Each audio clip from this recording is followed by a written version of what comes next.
আসসালামু আলাইকুম ওরহমতুল্লাহি ওবারাকাতুহু। নাহাস কিচেনে সবাইকে স্বাগতম। আশা করি সবাই ভালো আছেন। আমিও আলহামদুলিল্লাহ আল্লাহর রহমতে ভালো আছি।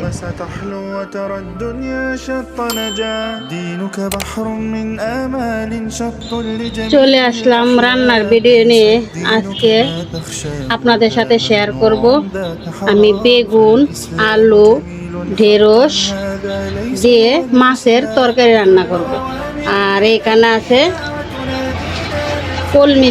কলমি শাক দিয়ে কাঁঠালের বীজ দিয়ে ভাজি করব। সেই ভিডিওটা আপনাদের সাথে শেয়ার করব। তো আমি সবগুলা সবজি কেটে কুটে আপনাদের সামনে নিয়ে আসবো পরিষ্কার করে। সব কেটে কুটে ধুয়ে পরিষ্কার করে নিয়ে আসলাম। এখন শুধু রান্না করার পালা। তো মাছ ধুয়ে পরিষ্কার করে নুন হলুদ দিয়ে গুছিয়ে নিয়েছি। আর এখানে তরকারি রান্না করার জন্য 1.5 চা চামচ লবণ, 1 চা চামচ ধনে গুঁড়া, 1/2 চা চামচ হলুদ গুঁড়া, 1.5 চা চামচ মরিচ গুঁড়া নিয়েছি তরকারি রান্না করার লাগে। আর এখানে নিয়েছি পেঁয়াজ কুচি, কাঁচামরিচ কুচি। আর কলমি শাকটা কুচি কুচি করে পলে ধুয়ে পরিষ্কার করে নিয়ে আসলাম। আর এই যে কাঁঠালের বিচি, কলমি শাক দিয়ে কাঁঠালের বিচি দিয়ে ভাজি করব। এখন মাছটা ভেজে নেব, নুনটা আর হলুদটা মেখে নেব মাছের গায়ে। তো চুলায় কড়াই বসিয়ে দিয়েছি আগে থেকে তেল দিয়ে। এখন তেলটাও হালকা গরম হয়ে গেছে, দিয়ে দিব মাছ। তো নুন হলুদ মাখা মাছ দিয়ে দিচ্ছি। বিসমিল্লাহ।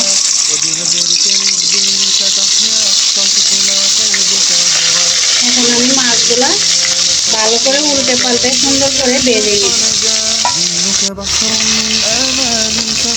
এই তো দেখুন মাছগুলা উল্টে পাল্টে আমি ভেজে নিয়েছি। এখন নামিয়ে নিব কড়াই থেকে।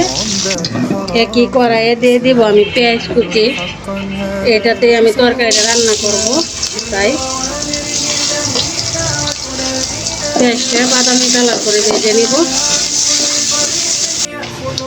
এই তো দেখুন পেঁয়াজটা কিছুক্ষণ নেড়ে চেড়ে বাদামি কালার করে ভেজে নিয়েছি। এখন দিয়ে দিব আগে থেকে রেডি করা মশলা।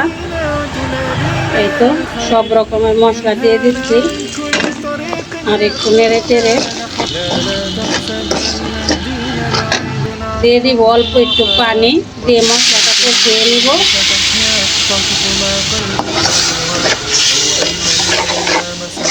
মশলাটা ভালো করে কষিয়ে দিয়ে দিব সবজি। এই তো দেখুন কিছুক্ষণ নেড়ে চেড়ে ভালো করে মশলাটা কষিয়ে নিয়েছি। তেল ভেসে গেছে উপরে, কাঁচা গন্ধ চলে গিয়েছে। এখন দিয়ে দিব আগে থেকে রেডি করা সবজি। এই তো সবজিগুলো দিয়ে দিচ্ছি। এখন মশলার সাথে মিক্স করব। সবজি আর মশলা একসাথে একটু নেড়ে চেড়ে মিক্স করে কষিয়ে নিই।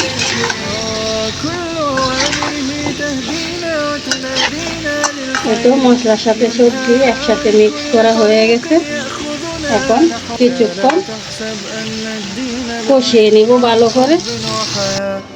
এই তো দেখুন ঢাকনা দিয়ে ডেকে কিছুক্ষণ পর পর নেড়ে চেড়ে আমি তরকারিটা ভালো করে কষিয়ে নিয়েছি।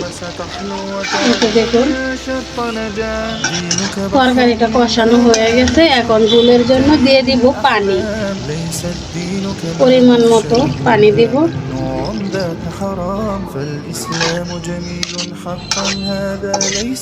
এখন উপর দিয়ে ভেজে রাখা মাছগুলা দিয়ে দিব। এখন ঢাকনা দিয়ে ডেকে সুন্দর করে তরকারিটা কিছুক্ষণ ঝাল করে রান্না করে নিব। এই তো ঢাকনা দিয়ে ডেকে দিচ্ছি। কলমি শাক ভাজা করার জন্য চুলাতে একটা কড়াই বসিয়ে দিয়েছি। দিয়ে দিব পরিমাণ মতো তেল, হালকা গরম হয়ে গিয়েছে। এখন আমি প্রথমে দিয়ে দিব রসুন কুচি, দিয়ে দিব পেঁয়াজ কুচি, দিয়ে নেড়ে ছেড়ে দিব। অন্য চুলায় তরকারিটা বসিয়ে দিয়েছি। তরকারি বলক উঠে গেছে। এখন দিয়ে দিব চিড়ে রাখা কাঁচামরিচ। الدين كما تخشاه ذا ممنوع ذاك حرام فالإسلام جميل حقا আবারও ঢাকনা দিয়ে ঢেকে দিব। আর এই চুলায় শাক ভাজা করার জন্য বসিয়ে দিয়েছি। এই তো দেখুন পেঁয়াজ রসুন হালকা ভেজে নিয়েছি, এখন দিয়ে দিব কাঁচামরিচ, কাঁঠালের বিচি,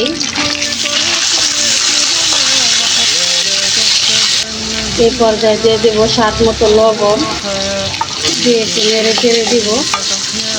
হালকা ভেজে নিব কাঁঠালের বিচিটা, তারপর দিব শাক। এই তো দেখুন কাঁঠালের বীজগুলা আমি তেলে কিছুক্ষণ নেড়ে চেড়ে ভেজে নিয়েছি। কালারটা দেখুন অনেকটা চেঞ্জ হয়ে গেছে, কাঁচামরিচগুলোও সিদ্ধ হয়ে গেছে। এখন দিয়ে দেবো শাক। আমি কাঁঠালের বিচিটা আগে ভেজে নিয়েছি একটু হালকা, কারণ শাক তো তাড়াতাড়ি সিদ্ধ হয়ে যায়, কাঁঠালের বীজটা তো শক্ত, তাই আগে একটু ভেজে নিলাম। এখন দিয়ে দিব শাক। এখন শাকটাকে নেড়ে চেড়ে মিক্স করবো। এভাবে আমি নেড়ে চেড়ে শাকটা ভাজি করে নিই।